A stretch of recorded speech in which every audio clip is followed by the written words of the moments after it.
Nihari is one of our favourite Pakistani dishes. It's honestly such a standout star, and it's perfect for Eid or any other family gatherings. I used to be quite intimidated about making this dish, but it's honestly not got that much prep time at all. You just need some time and patience for that lamb shank slow cook. The first step is to prepare your Nihari masala. It's best to prepare it fresh, but you can store it for up to 6 months. And it's a really versatile masala that can be used in lots of other curries too. So we're adding the whole spices, which are essentially the seeds, to be dry roasted with a cinnamon stick. And you put that in a hot pan for around 5 minutes. So keep stirring and just make sure that it doesn't burn. After dry roasting, you then need to grind your spices. So we have an electric grinder, but if you don't have one, you can use a pestle and mortar. So we're first removing that cinnamon stick and then adding those dry roasted spices to the electric grinder. Then just give it a few pulses and keep going till you've got a really nice, smooth spice mix.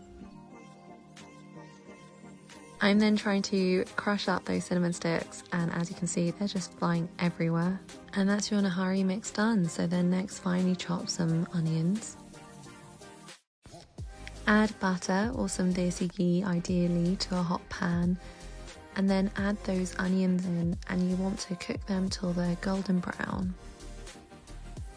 These are the 2 varieties of lamb shanks sold at Saffron Alley. So down below we have the whole kind, and up above we have the French cut. As you can see, they're really meaty, so they weigh approximately ½ kilo each. They come with a surrounding fascia, which is really ideal for a long slow cook because they end up released, which is really tasty but also serves to thicken your sauce. We've then prepped the other ingredients that are going to be added to our lamb shanks.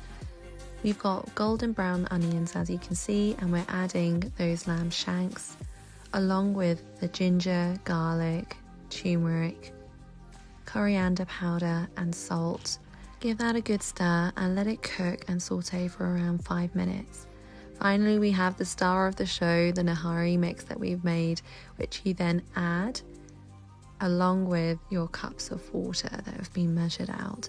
We have quite a lot of water, but it's because we're cooking with 2 kilos of meat rather than 1, so you'll have a little bit less, I'm sure. Give your Nihari a good mix and then finally cover it and let it cook on a low heat for around 4 hours, and just keep checking it in between and giving it a stir. We've then measured out our wheat flour and we're adding the water to it, giving it a really good mix so that there aren't any lumps. And you're then going to add that wheat flour water mixture to the Nihari, which will thicken up the gravy. Let that simmer for another 10 to 15 minutes on a higher heat, and that gravy will then thicken and reduce. And as you can see from that slow cook, our meat is so tender, it's already falling off the bone. Just be careful not to overstir. And finally, we have our Nihari plated up.